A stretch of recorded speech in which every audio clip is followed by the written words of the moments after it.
In the early 17th century, the ruler of Japan, the shogun, was told this story.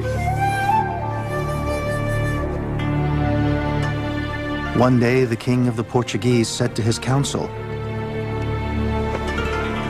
"Far to the east lies a country called Japan, and it abounds in gold and silver.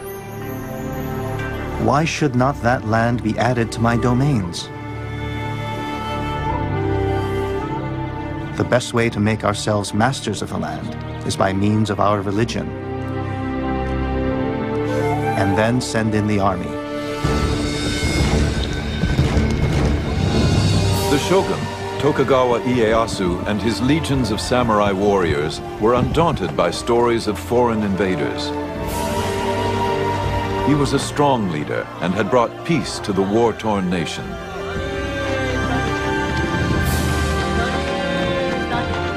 Yet foreign dangers and internal unrest remained a threat. As Japan deferred to the will of the shogun, eyewitnesses wrote of these remarkable times. These are their memoirs of Japan's secret empire.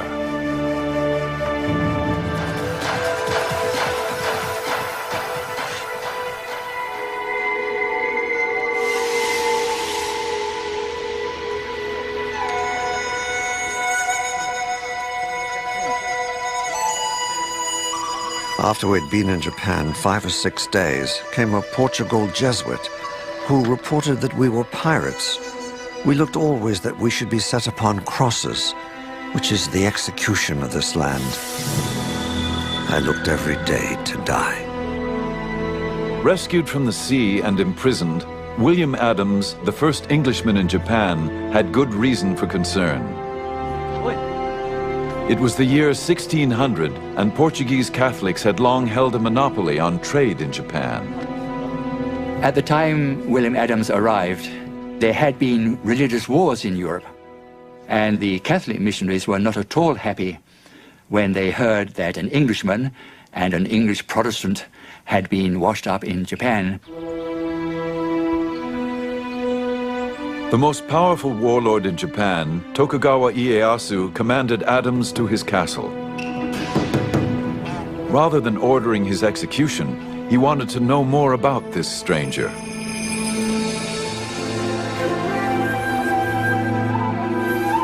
The summons was highly unusual, as only the highest-ranking officials were ever received by the great man himself.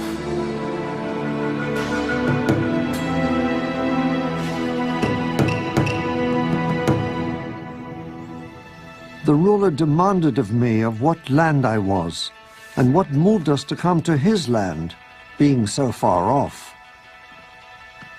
I showed him the name of our country, and that our land desired friendship. It appeared that Ieyasu was interested in more than friendship. He asked whether our country has wars. I answered him, yea, with the Spaniards and Portugals. He asked me diverse questions of my religion and what way we came to the country. From one thing to another, I abode with him till midnight. As the meeting came to an end, Adams dared to make a parting request on behalf of his Dutch employers. I desired that we might have trade with your country, the same as the Portugals and Spaniards. To Ieyasu, this was welcome news. Ieyasu valued trade with the Portuguese and Spanish merchants, but was wary of their Catholic missionaries who preached obedience to a God more powerful than he.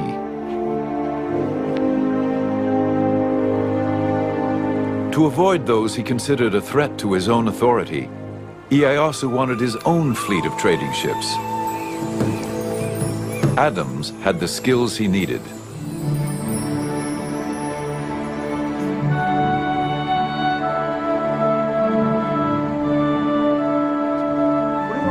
The English pilot had apprenticed as a shipwright.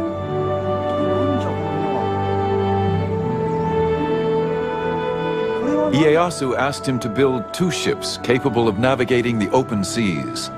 I answered that I was no carpenter and had no knowledge thereof, Well, do your endeavor, saith he. If it be not good, it is no matter. You can't deny that William Adams did have a certain amount of influence when he was told to build these two ships. They were the first foreign ships, first European ships to be built in Japan.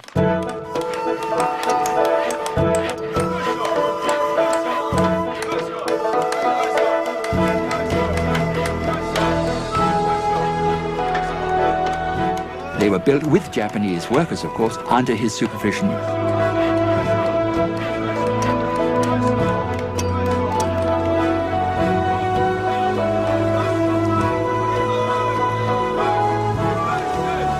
And then afterwards they sailed to Mexico, and they sailed back quite safely.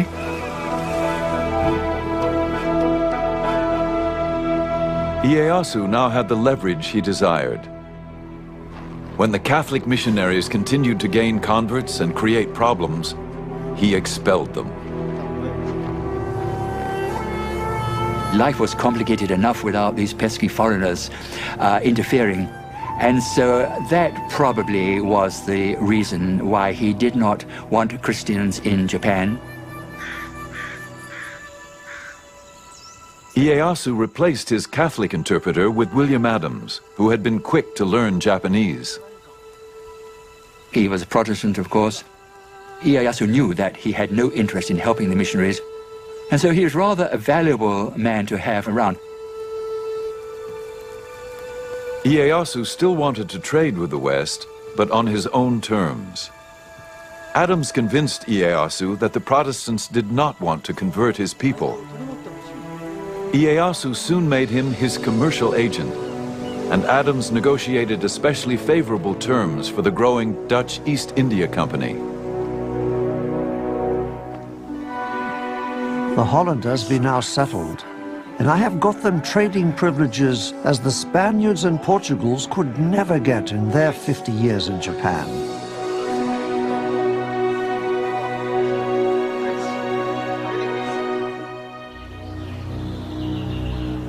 Adams married and settled down into Japanese life. He adopted Japanese dress and was awarded the right to wear the two swords of the samurai.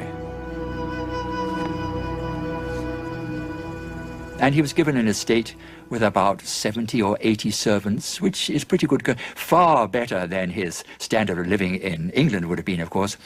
And I think towards the end he lost his desire to go back to England, because he would just be a working class man in England, where back in Japan he has 80 servants to wait and hand or foot on him.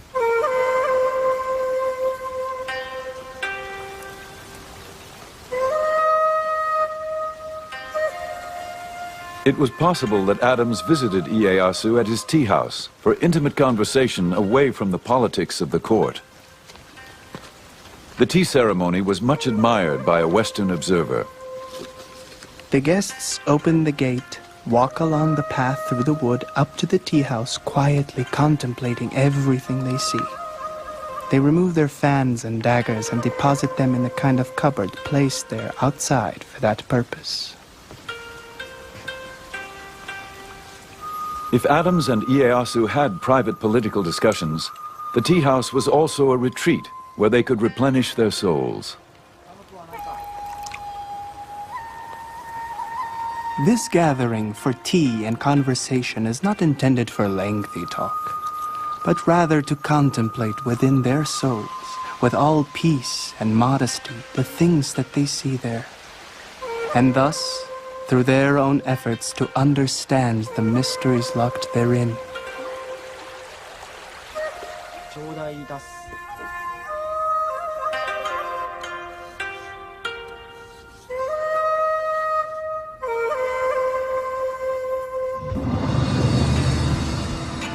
For Ieyasu, unsettling foreign influences could jeopardize the peace he worked so hard to forge. But the biggest challenge would be to maintain control of the 260 fiercely independent warlords and their formidable samurai armies.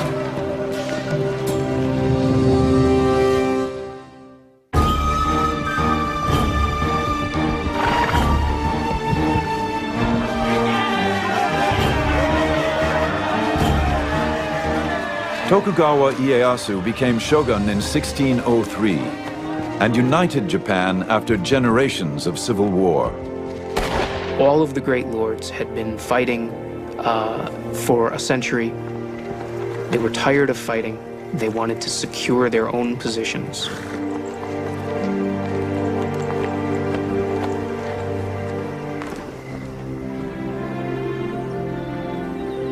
But as a court chronicler documented, the task ahead would not be easy. Although he had conquered the country on horseback, being a man of wisdom, he fully appreciated the impossibility of governing the country on horseback. He was interested only in discovering the key to government, how to govern oneself, the people, and the country.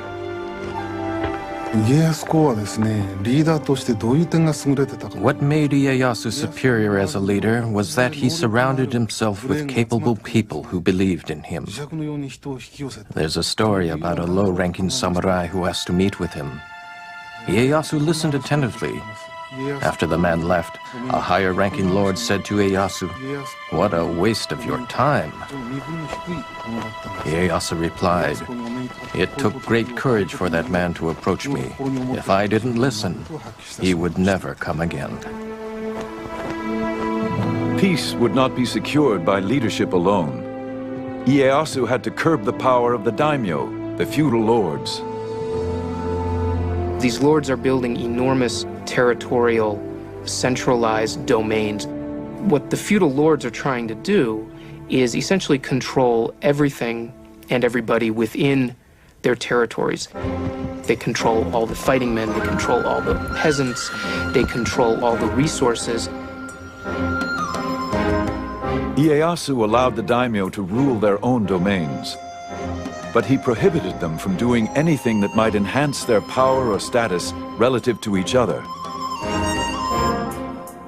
In Tokugawa, Japan, a daimyo was restricted to only one castle, and to enlarge it, he had to receive permission.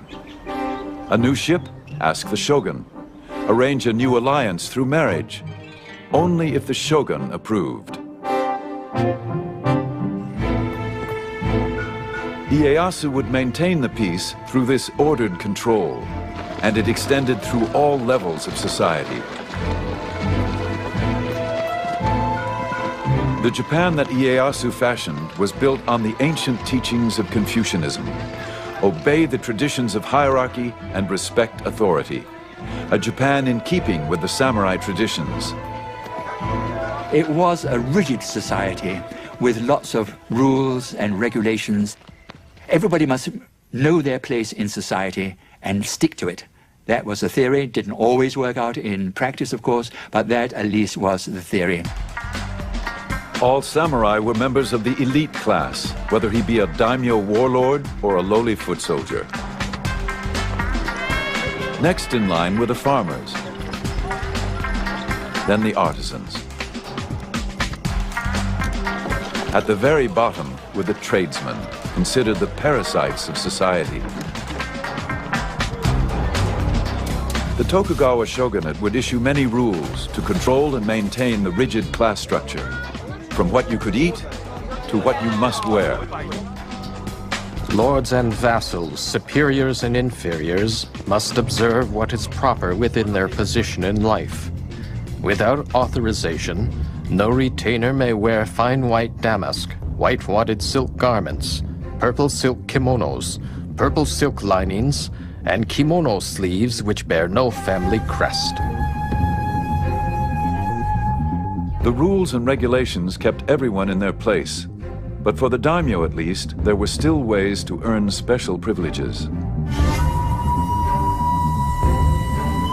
Ieyasu decreed that the lords must help build his castle and the surrounding city of Edo. The construction became a grand competition as each daimyo vied for the shogun's favor.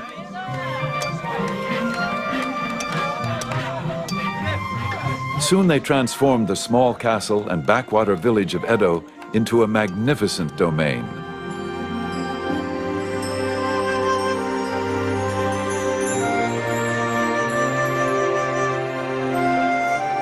The a city later known as Tokyo. The streets are far broader, longer and straighter than the streets of Spain. They are kept so clean that you may well think that nobody ever walks along them. The emerging splendors of Edo were recorded by Rodrigo de Vivero y Velasco, the governor of the Philippines, who had been shipwrecked off the coast of Japan. He spent several months in the capital as a guest of the shogun. What makes this man interesting is that he wrote a report about Japan after he left Japan. And he was a very discerning man. He saw various aspects of Japanese life which other people had not seen. The people live in particular streets according to their trade and station. One street, for example, is reserved for carpenters. In other streets, there are cobblers, blacksmiths, tailors, and traders. The nobles and people of quality live in the streets and districts quite different from the rest of the town, and no commoner or person of the lower classes mixes with them. Those daimyo who had gained most favor lived closest to the castle and were granted more audiences with the great ruler himself. While Vivero y Velasco was in the castle being received in audience by Ieyasu, he saw a powerful daimyo come into the castle to pay homage to Ieyasu.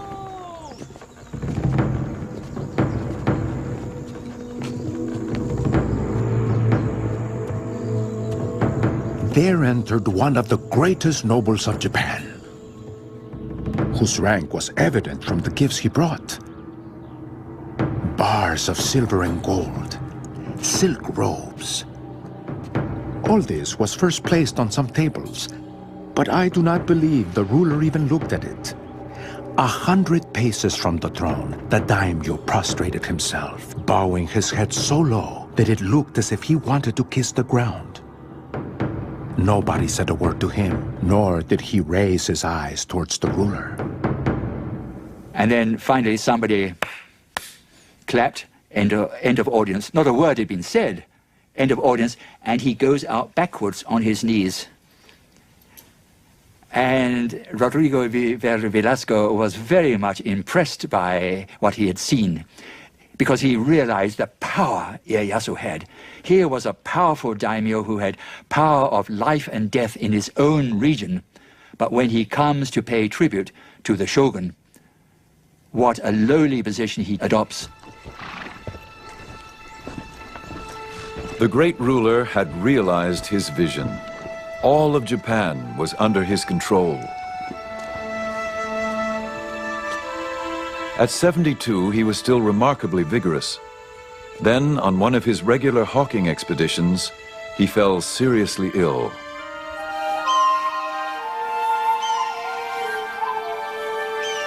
As he lay dying, he planned the details of his funeral.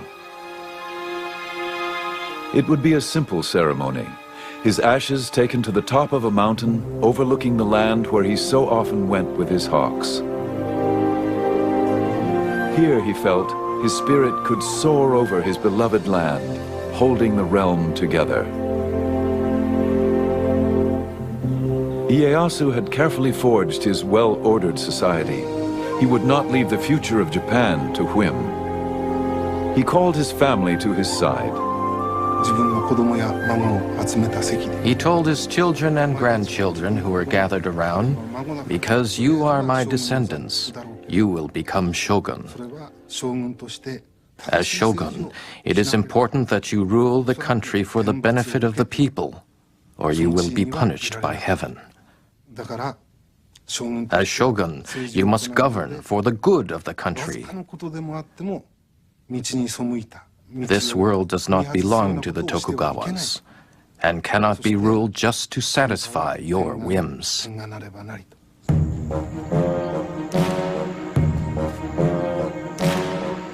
Among the family members was a young grandson, destined to become shogun. The child, Iemitsu, would grow up determined to carry on in the footsteps of his famous grandfather.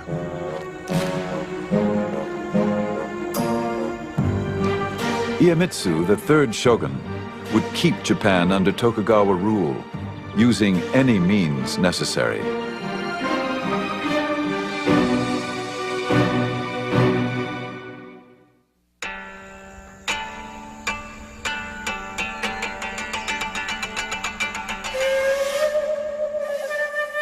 The third Tokugawa shogun, Iemitsu, worshipped his late grandfather.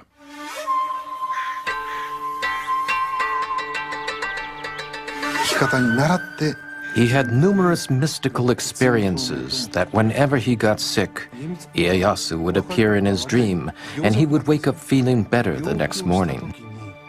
So his respect for Ieyasu transformed into worship.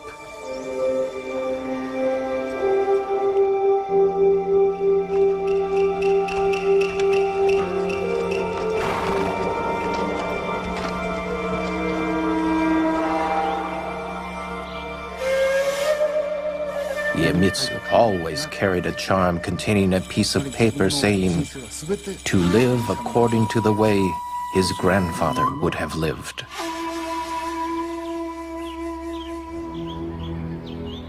But though Iemitsu tried to emulate his grandfather, his tactics were much more severe. It was reported after he became shogun, Iemitsu summoned the daimyo to his palace.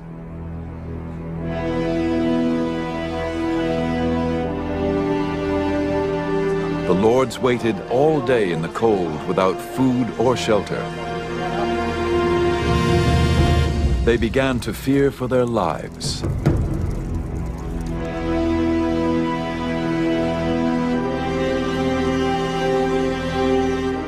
Until at last, they were called into Iemitsu's inner sanctum, where he delivered his ultimatum.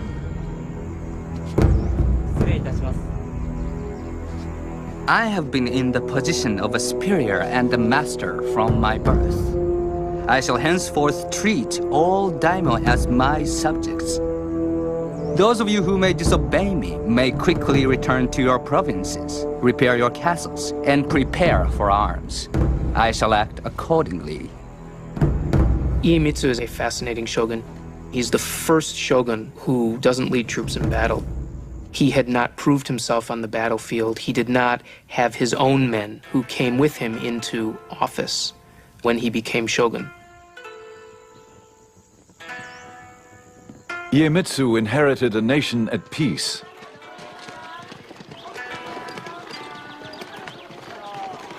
Yet he would rule with an iron hand.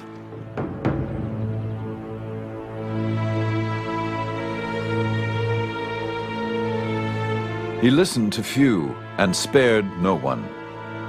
He would not tolerate competition, not even sibling rivalry. He ordered his younger brother to commit suicide.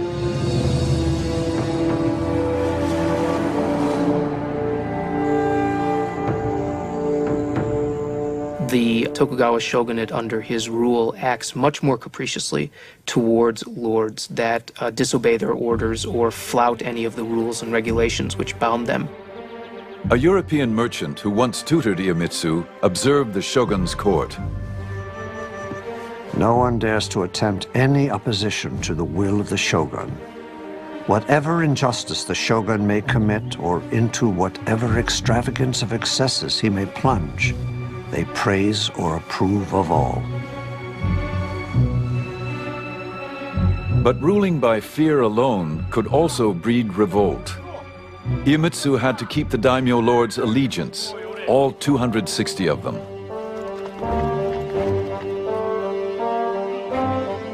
In peacetime, there was no common enemy, no spoils of war to reward the daimyo for their loyalty. Iemitsu had to find some other way to control the daimyo lords.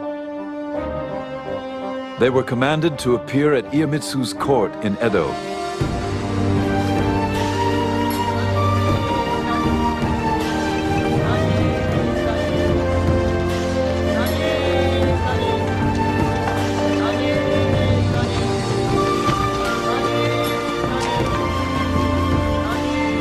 And they did not journey alone, as witnessed by a German traveler.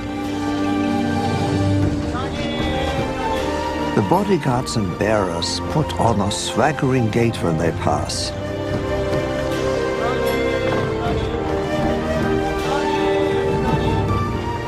With every step, they kick up their heels nearly to their backsides, and at the same time thrust the opposite arm forward. It looks as if they're swimming in the air.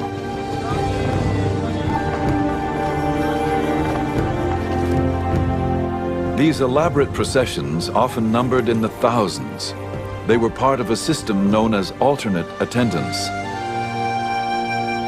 The alternate attendance system had been evolving over the decades of Tokugawa rule, and primarily what it meant is that great lords had to spend part of the year in Edo and part of the year back in their domains.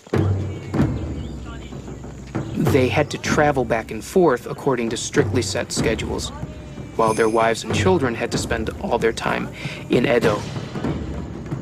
This was the single greatest administrative control on the outer lords during the Tokugawa shogunate.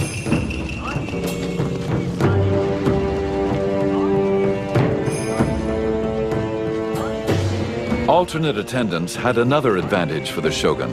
It kept the daimyo lords financially powerless.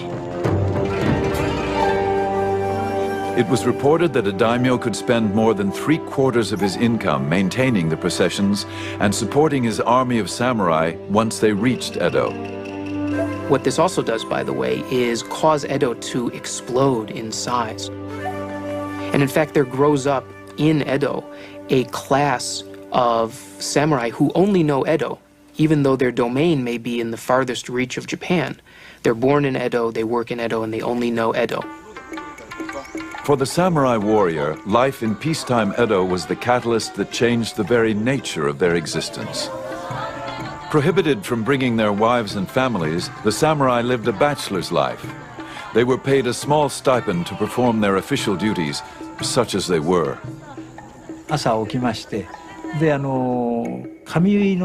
They would get up in the morning and have their hair dressed by a fellow samurai. Then they would go to work on the grounds of the Lord's estate. This they would do once every 4 or 5 days. These samurai would work only in the morning and then go home for lunch. At around 2 o'clock in the afternoon, they would go out on the town. It was a life that the once proud warrior could never have imagined. Edo was becoming a city of samurai whose job description was rapidly changing from soldier to bureaucrat. The life of a samurai, they aren't allowed to work, they're given enough money to live on, and mostly what they do is they spend every day at the house of a friend drinking and talking and studying and doing tea and reading books of old war tales and imagining what it would have been like to live in the 1500s. Life in 17th century Japan did not include the hazards of war. Yet peace brought its own perils. Rules and regulations were strict, and the penalties could be severe for any who dared disobey.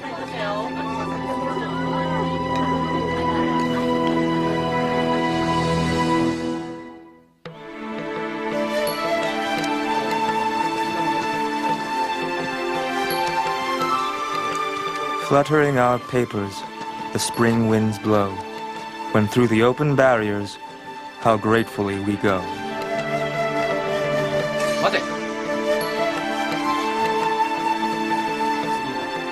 Five government highways led to the shogun's capital of Edo, all with inspection barriers to enforce Iemitsu's laws.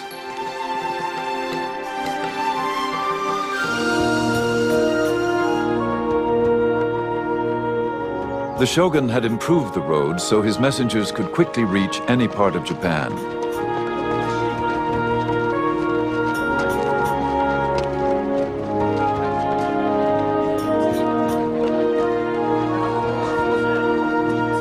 These roads also made it easier for the daimyo and their samurai warriors to travel to Edo.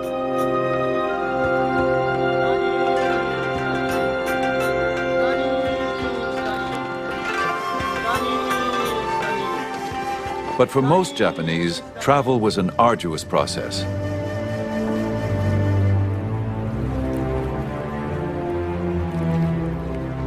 A multitude of rules and regulations monitored who came in and who went out of the city of Edo.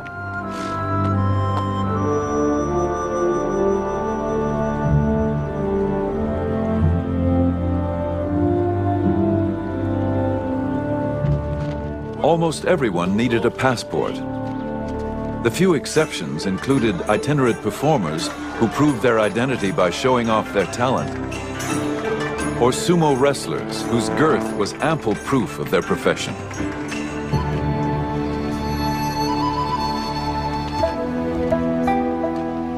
Farmers were routinely denied permission to travel from village to village. The government preferred to keep them working in the fields.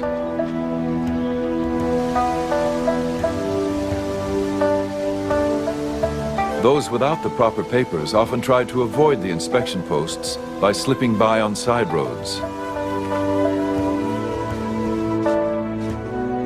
If caught, there were severe penalties.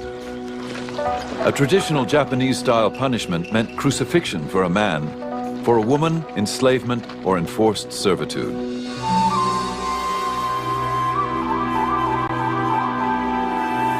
With so many laws and restrictions, one never knew when the shogun's edicts might actually be enforced. Sort of like a theater of punishment to try to scare people into behaving. Some ruler might decide that morals are going to hell in a handbasket and suddenly grab one person and punish them severely.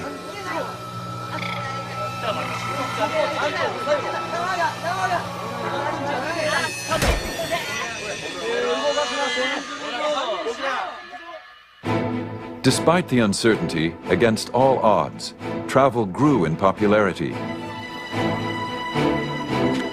Now that the roads were safer, more and more Japanese began to journey from village to village.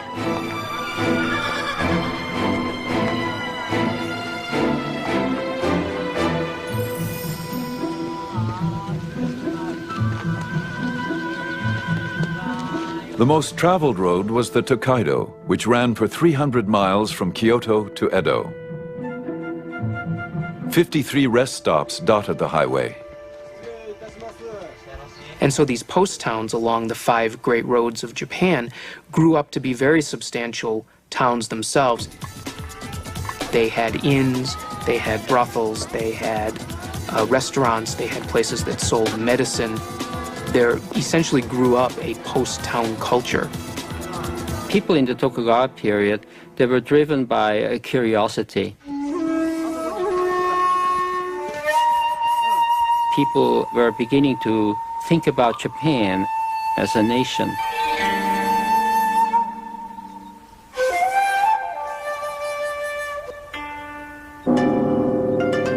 Travel diaries became bestsellers. Inoue Tsujo was a young samurai woman writer who kept a diary as she traveled the Tokaido Road. A mountain range rises above the clouds, and splashing water gashes over the rocks, making an ear-splitting noise. On the way up, we feel that we are being knocked down backwards, and on the way down, we feel that we are slipping all the way. Thus, we are often fearful.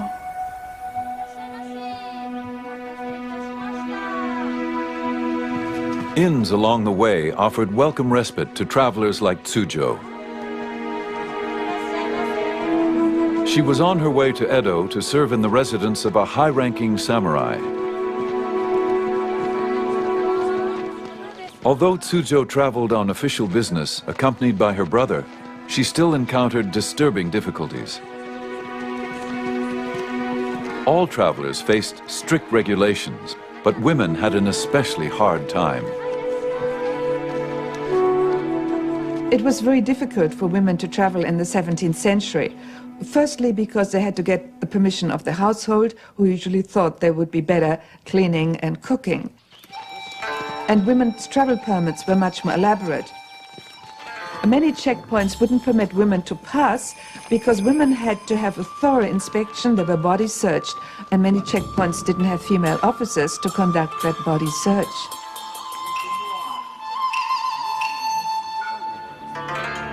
Officials were always on the lookout for women who disguised themselves as boys.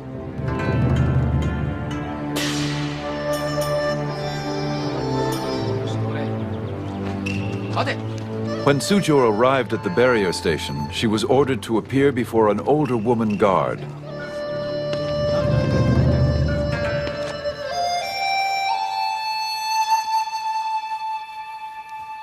A rough-looking woman examined me, ran her hand through my hair and said something with a heavy accent. It was very unpleasant, but I had no choice. I was afraid of what she might do.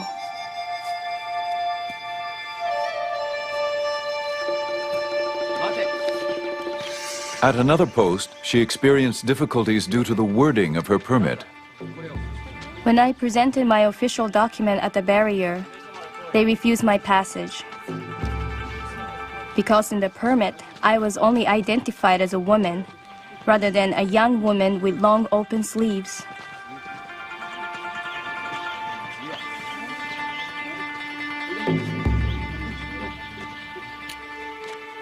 I had to go back to the inn.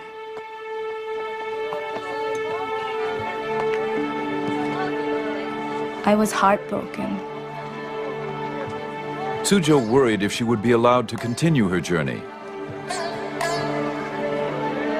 It was a sleepless night, as she wrote in her diary.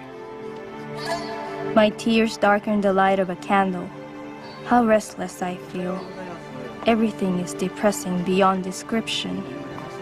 In the dawn around 4 o'clock, I heard travelers gathering around and calling each other. A horse neighing and the sounds of stirrups.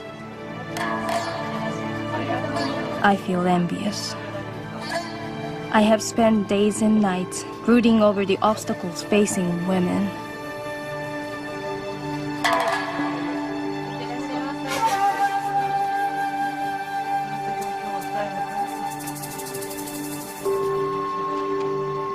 Suzhou's plight was not uncommon. Under Iemitsu's reign, anybody who did not follow his rules could be punished. But there was one group persecuted simply because of their beliefs: the Christians.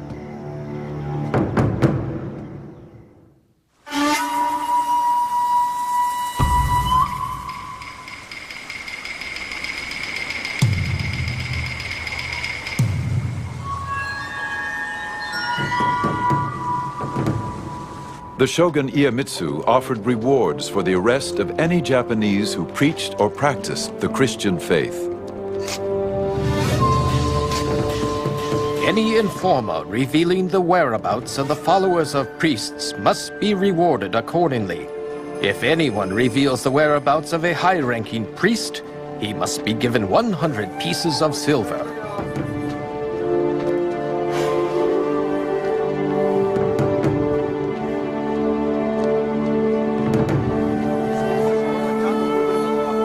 One has to bear in mind in this period of Japanese history that there was repression and that the Tokugawa authorities, the shogun, wanted to keep Japanese society as it was. And that did lead some people to believe that Christianity was subversive and was upsetting the social framework, the social pattern of Japan. By Iemitsu's time, all foreign missionaries had been deported. But the converts they left behind, the Japanese Christians, remained devout.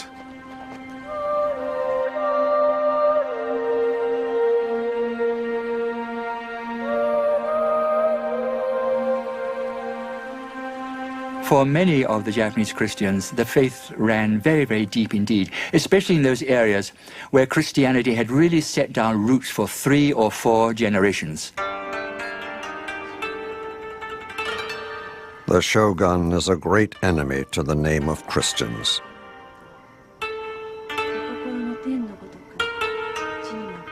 A European merchant observed the growing persecutions.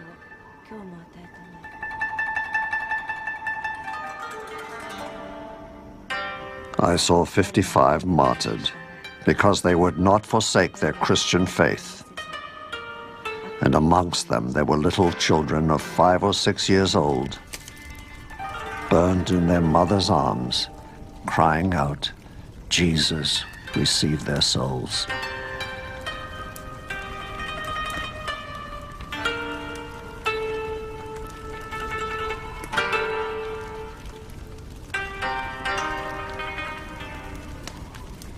I would say the third shogun, Iemitsu, I think became morbidly pathologically fearful of Christianity. They thought that this was a threat to our power. They put out all the plugs, so to speak, to eradicate Christianity. Christianity was said to be evil, a wicked religion, subversive religion. And so that is why they took such extreme steps to eliminate the religion. Despite the persecutions, Christianity had struck a chord amongst many disaffected Japanese. They grew defiant, even willing to be martyred for their beliefs. I am a Japanese and Jesuit brother. I have not committed any crime, but die only for having preached the religion of our Lord Jesus Christ. I greatly rejoice to die for this cause. For me, this is a great blessing. I guarantee and affirm that there is no other way to salvation except by the Christian path.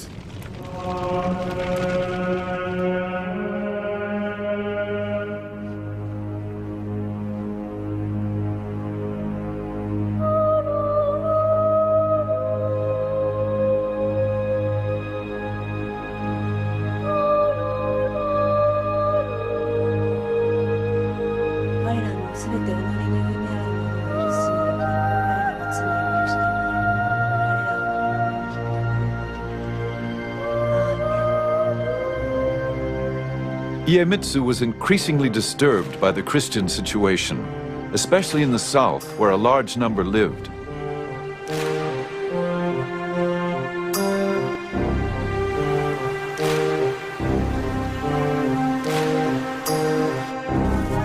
Even worse, many of the Christians were former samurai, now forced to work as laborers or farmers. But they were samurai in their hearts and well-versed in the use of weapons. For Iemitsu, this was unacceptable.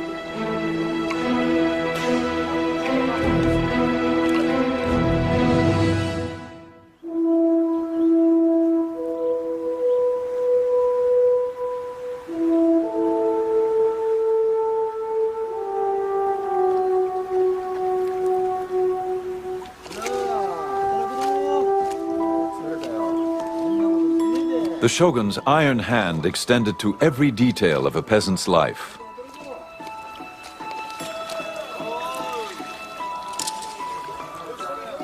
Farmers must work in the fields from dawn to dusk.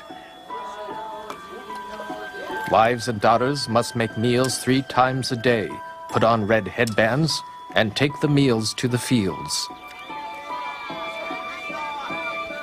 Once men are home after dusk, sisters-in-law and female cousins must put the chapped feet of the man on the stomach of his wife and massage them.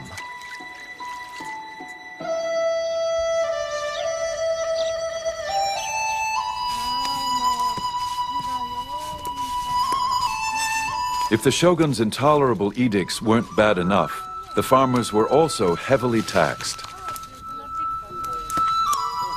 There were taxes on windows and shelves, a head tax on each newborn child, and a whole tax to bury the dead. The farmers were taxed in rice, the currency of the day.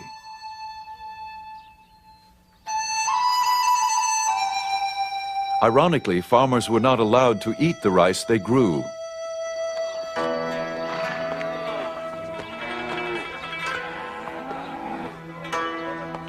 These taxes were collected by the daimyo to finance their elaborate processions to Edo, and to pay the stipends which supported the samurai class.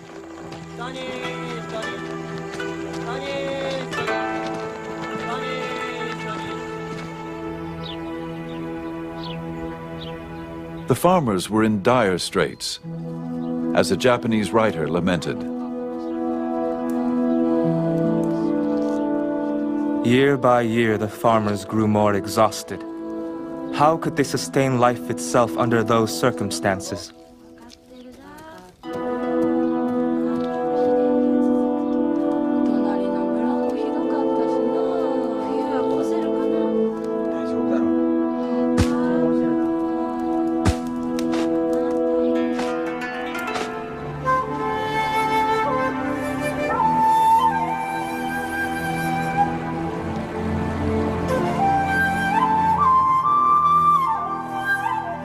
In the Shimabara Peninsula in the far south of Japan, drought and famine further depleted the meager harvest.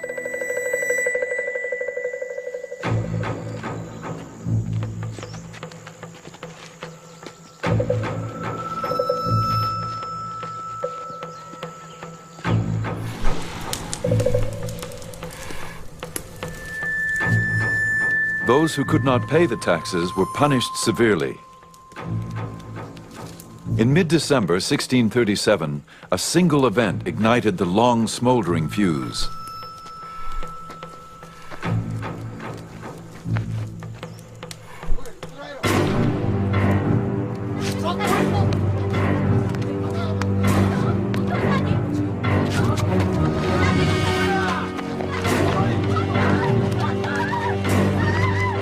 The young daughter of a farmer who owed taxes was seized and tortured.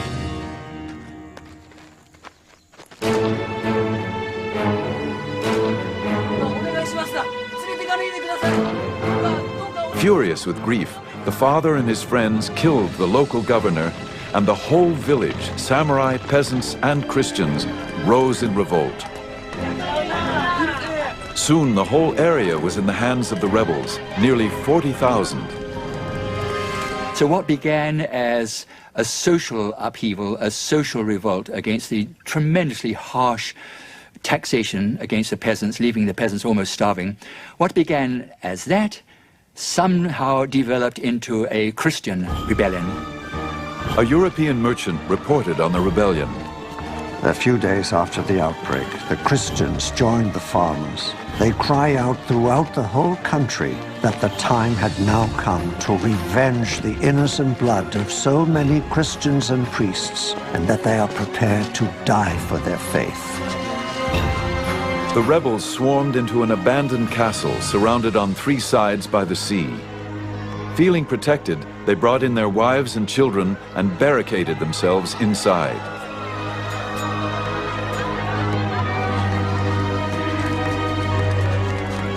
This was very upsetting. The peasants, who were the lowest of the low, the poor people, they had no right to rebel. And not only had they rebelled and revolted, but they were doing darned well militarily.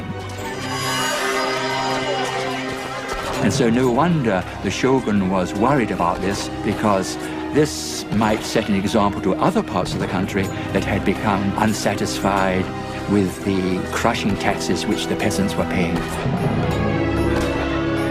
The shogun didn't tolerate dissidents, especially any who looked to Jesus for help. He sent his troops to Shimabara to quell the rebellion. But for 4 bloody months, even as food ran out, the rebels managed to hold off the government attacks.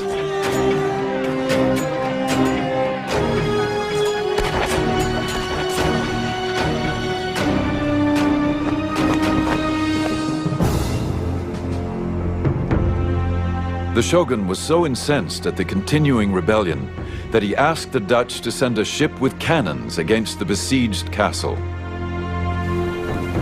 The Dutch were reluctant to take part in this campaign, but nevertheless they desperately wanted to hold on to this toehold which they had in trade with Japan. And so if they didn't obey the order of the shogun, he might well say, well, okay, you can pack up and go home. The shogun ordered the castle set ablaze. Still, the rebels fought back. But in the end, their fate was sealed. And the castle fell finally through starvation. And then followed a dreadful slaughter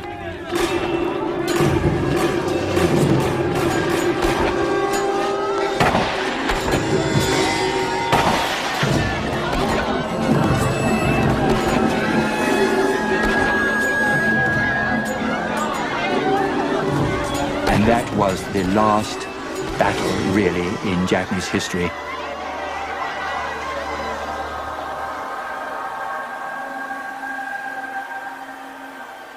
The Shimabara Rebellion was the excuse the shogun needed to finally eradicate Christianity from Japan. The shogun decided draconian measures. We will cut off Japan from all Christian influence. Now, how can you do that? We will isolate Japan. These foreigners, of course, so much trouble, I suppose he was thinking. They are an unnecessary complication to our life. So why not try to preserve Japanese society as is now? We don't want changes. The third shogun issued laws restricting travel outside of the country. On penalty of death, no Japanese could leave Japan, and those who were already abroad could not return. To ensure his edicts were obeyed, he destroyed all ships of seagoing capacity. Then he forbade the entry of any ship of European origin. Only the Dutch were allowed to stay and trade, but with severe restrictions. The maritime restrictions are designed to prevent any unauthorized contact with the outside world. They're designed to control trade, and they're designed to prevent Christian missionaries from reaching Japan and being able to proselytize.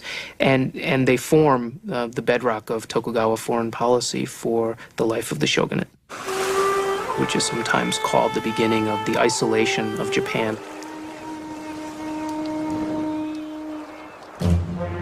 Two years later, in defiance of the shogun's ban, an official Portuguese trade delegation arrived in Japan.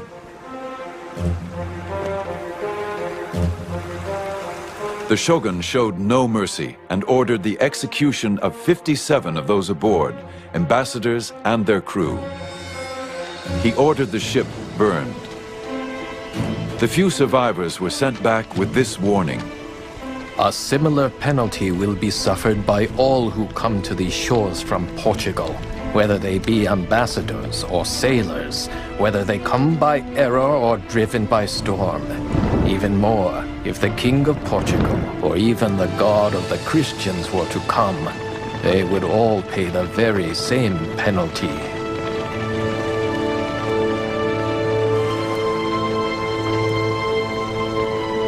The doors of Japan clanged shut and were not opened again to the West for 200 years.